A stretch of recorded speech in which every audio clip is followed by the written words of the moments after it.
It is a good show. It's plagued by the curse of being a one-off season, but if the story is generally good, I personally don't really give a shit. Fuck. If I knew the series finale of the Digital Circus would be as shit as this, I wouldn't have made that video defending it.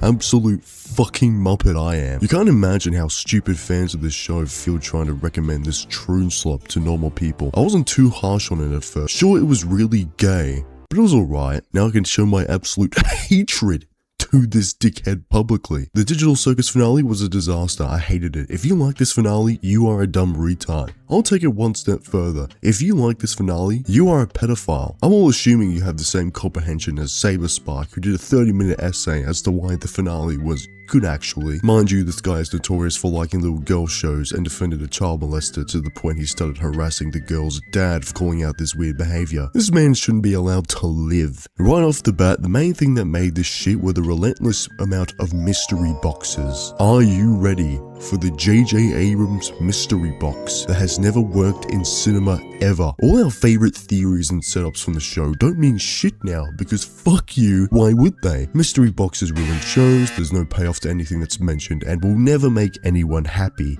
Quit fucking doing it. Something I would have been constantly asking in that writing room: who is Scratch? Where the fuck is he? This finale doesn't answer that question or even bother showing him again, but they still name drop the fuck out of him. You Troom Slot fans love dangling keys in your fucking face, don't you? Who is this blue guy? Who is he? What is bro doing? I thought at least we would know who this mystery AI is, but nah, fuck you. We need to have a sex joke in the post credits. You know, really get the fans going. I'm gonna go through the plot to hammer home how ridiculous this is. So the movie starts, everyone is crying, the entire circus is falling apart because Kane's not in it. And then it stops. Because, you know, we can't have everyone dead before the finale starts. That's just a no-go. Brain scans. Scratch was trying to make a brain scanner. I didn't think it actually worked. We didn't know how to work with the files, and they were impossibly small, given what they were supposed to be. I saw a folder full of them when I was in Kane's code. So, I guess Kane found a way to get them working. That's right, baby. Nobody is real. They're all NPCs. All the real people are outside living normal lives. Any stakes or previous build-up in the story? Yeah, pretty much for nothing. It was non-existent. Great start, Gooseworks. You stupid fuck. Personally, I like this a lot. I have been subscribing to that theory for a while now. And it seems to make sense to me, considering the themes of existentialism and finding connection in a hopeless world. I also just think it's way more interesting that there's no way out for them. No the fuck it isn't. What are you saying? I mean, it's a good concept, but it just ruins all the tension you had for everyone beforehand. At that point, why would I even give a shit about these characters if I know none of them are in any real danger? The reveal wasn't really touched upon in the show either. It just showed up out of nowhere. You can't even say, oh, what about the hints? What about the hints? You're fucking gay, dude. The hints were shit. Be real. This is before my personal favorite scene appears on screen. Get ready. It's gonna blow your mind. I somehow forgot how bad it can get.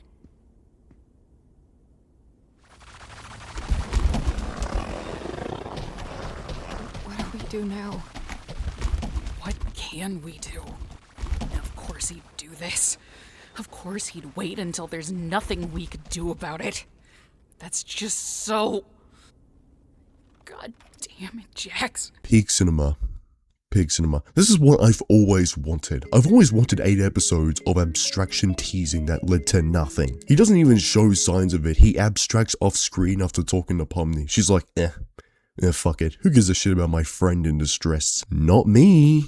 Not me, apparently. And despite all that's happened, I still consider you my closest friend. I'm glad we're still friends. This would be a lot better if these were real people. Why should I care about these two? They're fucking outside living their lives and you expect me to care about this? What kind of retard do you take me for? Yeah, on top of retarded, Pomny pulling this bullshit is also retarded. Her shooting the lights out to make Jax calm isn't what's stupid, because, you know, at least with this, episode 3 touched upon it. Right after my wife had abstracted, I don't recall the exact string of events, but we both ended up in the fort together. And it was dark. darkness seemed to calm her down a bit. You know, normal stuff, all great. But then it comes to this shit, and you can't tell me that this isn't the biggest ass pull in the entire show. How does Pomny get sucked into Jax's psyche, but Kinga doesn't with Queenie? If he did experience that shit, why the fuck would he not tell Pomny? He had at least 5 people he's cared about abstract before. It wouldn't have been fucking nice to give the new girl some sound advice. But fuck her, apparently she has to learn the hard way.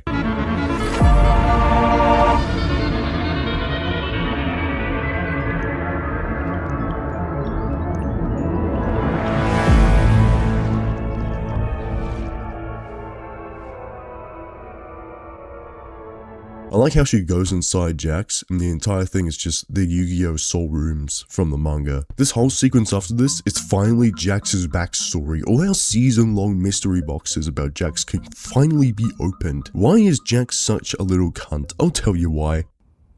What, that corny backstory out of a Hallmark movie? Nah, really got you though. I'm gonna go. Okay. I'm gonna hang out in the cafe. Okay.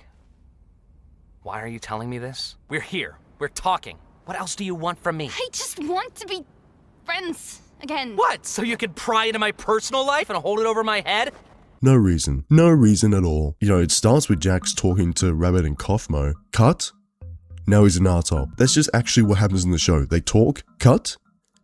Jax made them kill themselves. It would have been fine if we had more nuance. Unironically, it's just simply a guy who's just stupid for the sake of being edgy. Like, did you want me to feel bad? Jax should have died sooner if I knew he was being this much of a faggot. It also doesn't help the case that people, disabled people, were calling Jax the greatest trans woman in all of existence. First off, no, he isn't. I don't give a shit what mentally ill people on the internet say outside the show. If Jax isn't represented as trans in the canon, then it's not really true, and everyone saying it is retarded. Second, this is your guy? The guy who hates women, likes guns, and drove his friends to suicide and eventually killed himself? That's not even a good rep, that's just normal trans hours. You know what a good solution to all this is?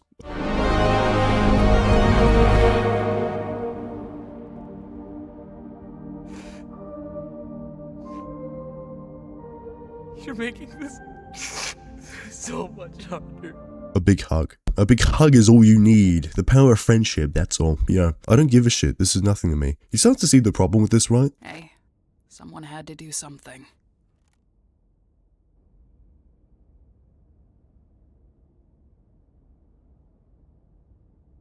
Hang on.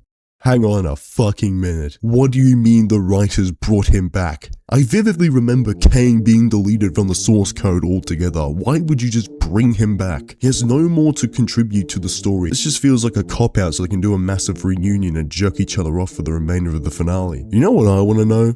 Who is this? Like, who is this supposed to be? You know, you tease us that this blue guy is important, and then, you know, you just get rid of him. Like, this is wonderful. This is really wonderful stuff. You can physically see the brain frying and gooseworks happen in real time in this. You know, that's what all those drugs do to your psyche. So they all accept Kane's apology for trapping them in the circus with no free will, you know, as you do, before the big one happens. This is the big one. Kane is ready to present this to the team. I can't fucking wait to see it. Pomny, Abigail Brooks. She's still an accountant, but she seems to have opened up more and is hanging out with new friends more often. Agatha, Susie J. Ackerman.